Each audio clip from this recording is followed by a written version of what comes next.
After some technical difficulties, surprise, surprise, welcome back to the It Bees Like That podcast. As always, I'm your host, Chris. Today, again, we're going to talk a little bit about, I'm not sure if we've covered it on the podcast. But first off, let me back up. So, anyone who knows me knows that I'm a bit of a nerd when it comes to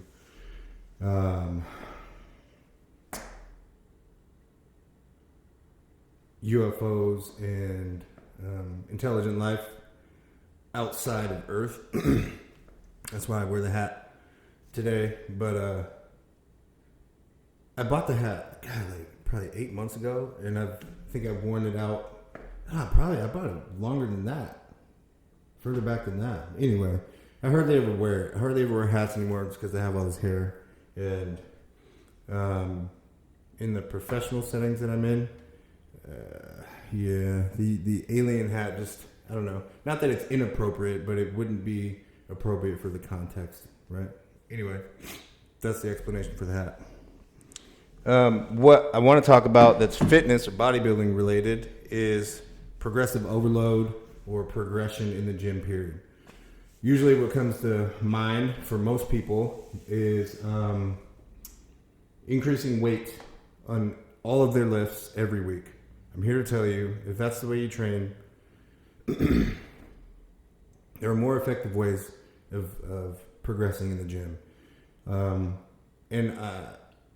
It's difficult to progress every lift every week, just as a rule, because we're limited as mortal beings, right? So I don't know too many people that, in my personal life, that are able to do that, or that have been able to do that. I'm not saying they don't exist. I just don't know many, if any.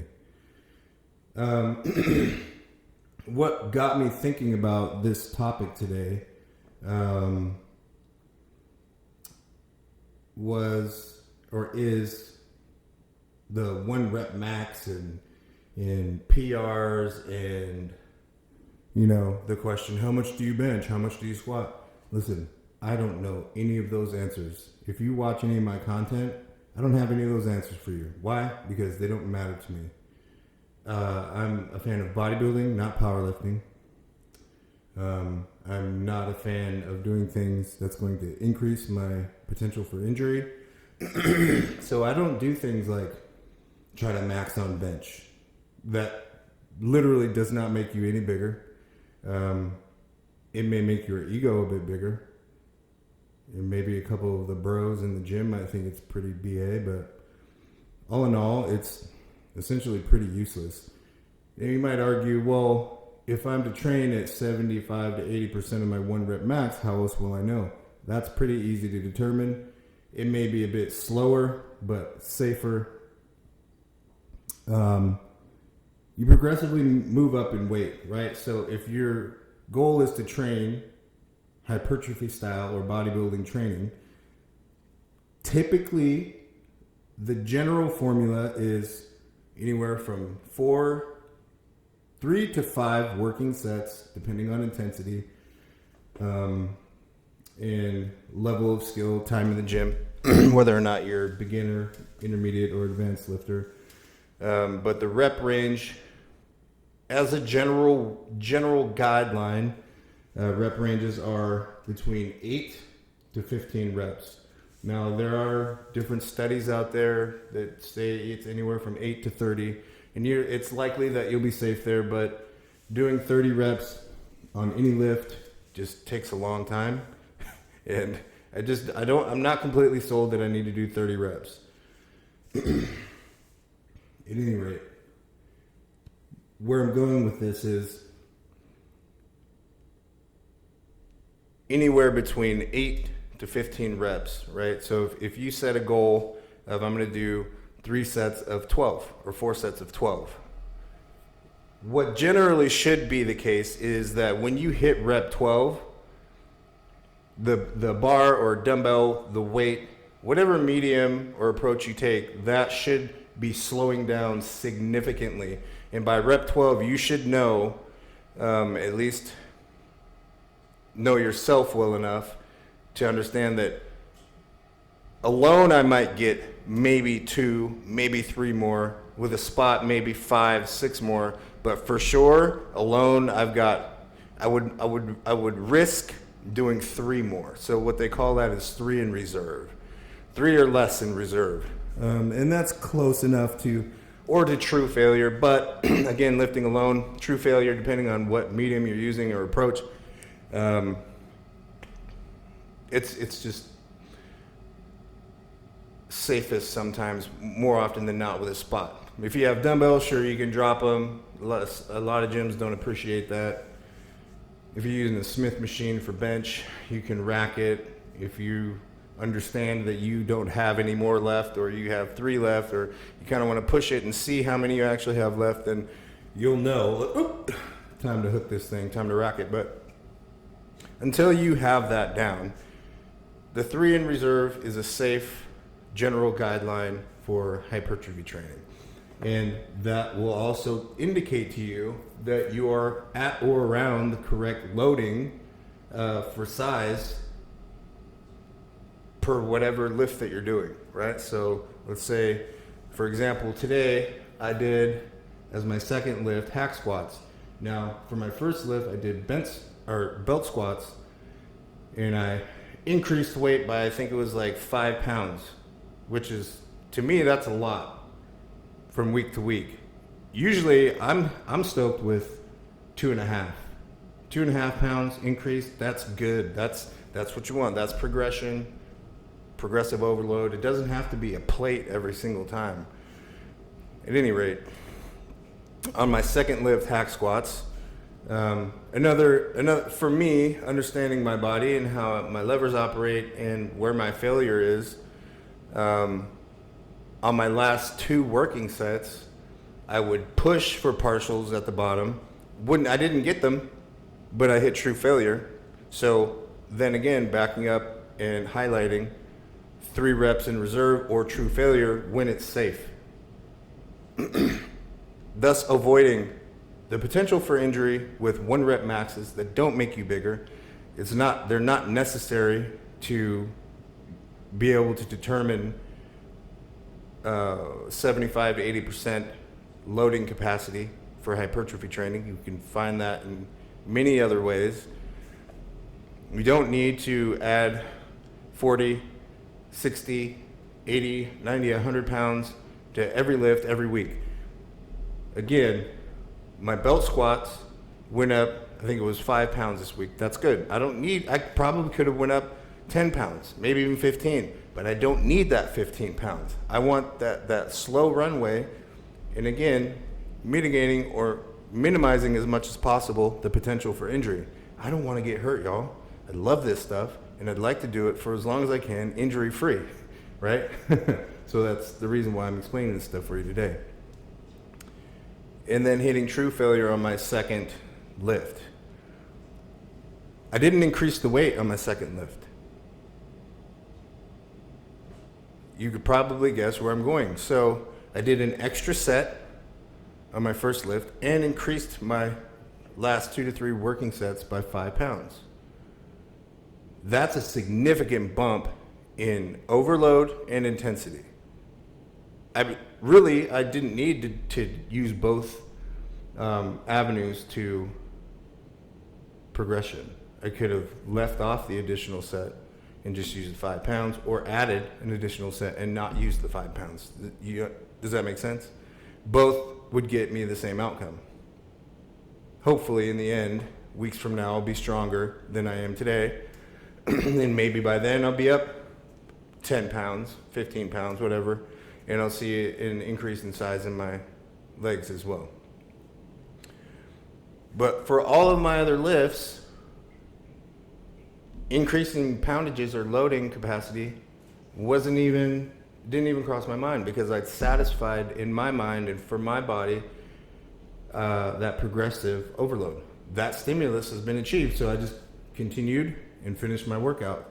Though I didn't add additional weight, I have added another movement back into my routine that I'd taken out after my last prep post-show. I'd taken it out, which is sissy squats. The reason why I took those out is it places a ton of pressure on the knees because you're getting that really extreme extension and shooting the knees way out over the toes and leaning way back and keeping our hips elevated and really just driving as much tension onto the quads as possible for that movement. I took it out because I wanted to wait for body fat to come back up. I wanted to wait for hormone levels to stabilize and my sleep to stabilize, all that stuff. Again, minimizing, or in this case, mitigating altogether the potential for risk of injury for a given lift. It's not worth it to do a lift if you know that it significantly increases your chances of getting hurt. Which would you rather have? Would you rather have what you consider a badass deadlift PR or a moderate increase, understanding that that's how these things work, and being able to train longer, healthier, and in the long run, lapping the sprinters who are doing I don't know if you perceive these things or pick up on these things, but a pattern that I've noticed in my time in the gym is that most of the people that I see doing the heavy deadlifts, the super heavy squats, they have the most low back issues, the most neck issues, the most knee pain, visits to the chiropractor, ingest the most NSAIDs. I don't wear a lifting belt because I don't need to. I understand the form, how my levers work, and I don't employ movements into my routine that put me at an elevated risk for injury. If I'm not a competitive deadlift or power lifter, the risk to reward for super heavy deadlifts, it is not there. Don't do it. There's literally no reason why you should do PRs on deadlifts if you're just a hobbyist at the gym. Hear me on that. When I say that, there's literally no reason for you to do PRs on deadlifts from the floor if you're especially doing CrossFit style training, which we all know the risk to injury in that style training is elevated substantially, and you're paying more and you're getting hurt more. And I don't see many people, anyway, just don't do shit that's going to hurt you. It's the overall point. And I can speak to this and know that it's true based on a few things, my experience in the gym over the last, really, really long time. It's longer than 7 or 8 years, I can tell you that. 2 back surgeries later, 1 knee surgery later, a bunch of cortisone shots in my left shoulder later. That's why I don't do a bunch of the stupid shit that people do in the gym anymore. And the ill part about it is when I get this terrible sinking feeling when I see, especially when I see people doing PRs on deadlifts that don't know how to deadlift. Your trainer's not helping you out because they don't know how to deadlift either. They hurt their backs all the time too. That should be a signal for you. It's not just par for the course because you're not a deadlifter. You're not a power lifter. So stop doing power lifter shit. It doesn't make sense for you. Back to progressive overload. Sorry about the rant. It goes like that for any lift, any approach, right? There's no requirement to increase loading or poundages for every single lift, every single week. But it is a good idea to push intensity. Like I said, you can push intensity in a few different ways. You can increase sets. You can increase time under tension, which means slowing the reps down. You can and should be maximizing on the eccentric portion, meaning slowing the reps down, but also focusing on the brief pause and stretch extension of whatever muscle it is under load, meaning tension at the bottom, because this is where a lot of size and growth takes place in these positions. Write it down if you need to. And I share these things with you because I care. A lot of trainers won't tell you this stuff. They'll just load the bar up and tell you to go. And then if you get hurt, they'll just load the bar up for somebody else. And if you come back to training, cool. If not, c'est la vie. It's the way the cookie crumbles. It's just sad to see, because with a more sustainable approach, a lot more people would enjoy fitness and bodybuilding as a lifestyle. It wouldn't feel like they have to do these extreme things in the gym to A, fit in, or B, build muscle and get stronger and look the way they want to look.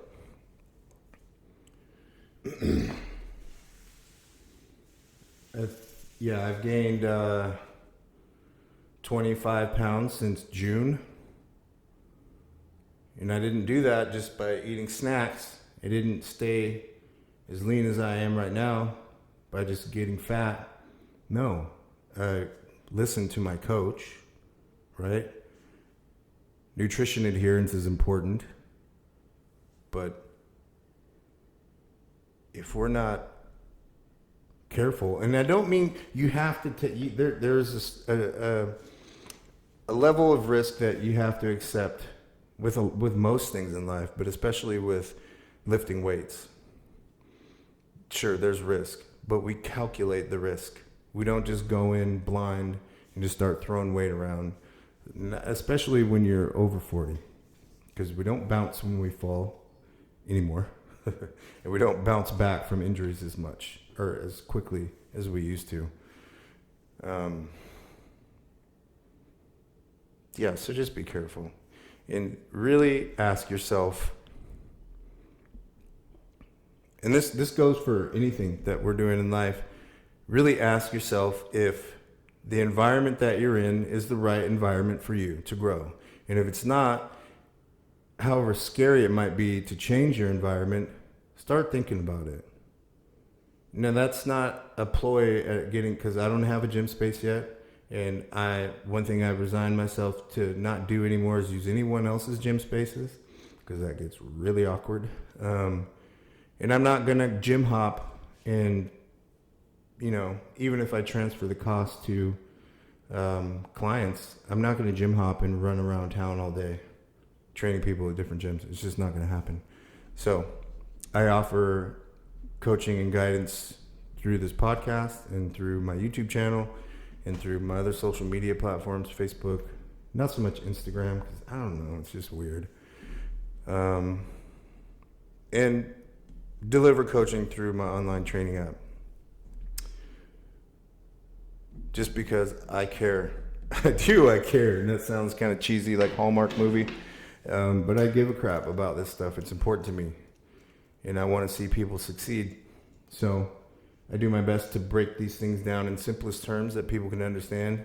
And I don't do that. I hope that you understand that I'm not doing that because I feel like you can't understand them in the more complex ways. But I just like to speak the language of everyday people, right? And just give you this stuff so you don't have to sit and wonder too much about whether or not you're doing it right, Because a lot of the stuff you do, it is trial and error, and you got to figure it out. Because the way that I perform hack squats wherever I put my feet, or the way that I perform sissy squats, however I assemble my squat stance, or whatever lift, is going to look a lot different for you, especially since I got these little short, stubby arms and legs. My stances and setups are just going to be different, but the cues for everyone should be the same. where you should feel the activation first, and where eventually you'll feel it, like the primary activation, the secondary activation, which is when secondary muscle groups come into play, like your glutes come into play for your quads when they start to fatigue, or your delts come into play when your biceps start to fatigue and curls, or when you just have shitty form. Yep. But yeah, that's about it for that. So again, just to recap, progression in the gym doesn't have to look like, and honestly it shouldn't look like, adding a 45-pound plate to every lift or increasing, 20 pounds, 15, 20 pounds at every lift every week. You're going to get hurt doing that. So stop. Progression can be achieved in various different ways. Figure out the one that's going to work best for you. Like the one that you're, and what that usually will be is one that you're going to stick to, like anything else with diet, habit building, routine building, scheduling. It's right for you if it gets results, doesn't increase risk to injury, and it works, and it's repeatable, right? Kind of like science a little bit. And I mean, live your life, do what you want to do, but my suggestion is, especially if you're my age, 40 plus, I'm 45 this year. If you're middle-aged and you're not like officially an athlete, like just going to the gym doesn't make you an athlete. What I mean by an athlete is someone whose identity is like powerlifter. They compete, they have a coach, they train. The specificity of training is for powerlifting, right? And I'm going to get pushback on this. I always have, and I don't care. I'm not going to change my stance on it. Don't do dumbass stuff like deadlift PRs. Who's that for? Trust me, when you herniate another disc because you tried to do a dumbass PR because you're all excited and you lost track of form, and you weren't paying attention, and you're rounding your back, or whatever the hell is, or whatever the hell is taking place, and you feel that warm sensation start to creep up your back. That nerve gets activated. And a couple hours later, that side starts locking up on you. You know you can't sit down because when you do, that's it. As soon as you stand up, boop, you're walking like a silverback. Not because you're yoked, but because you can't activate your core because you have a disc sitting on your nerve. Live your life, do what you want, but my suggestion is stop trying to PR back squats, stop trying to PR deadlifts, stop trying to PR bench. For what? So everybody in your box gym can think you're cool? Don't. Who gives a shit? But like I said, it's your life, your back, your shoulders, your knees. Do whatever the hell you want. Yeah, anyway, if you didn't do it on the way in, please think about doing it on the way out. Hit that like, subscribe, post notification bell so you can stay up to date on all the stuff we talk about here on the ABs Like That podcast. Peace, y'all. PRs, get out of here.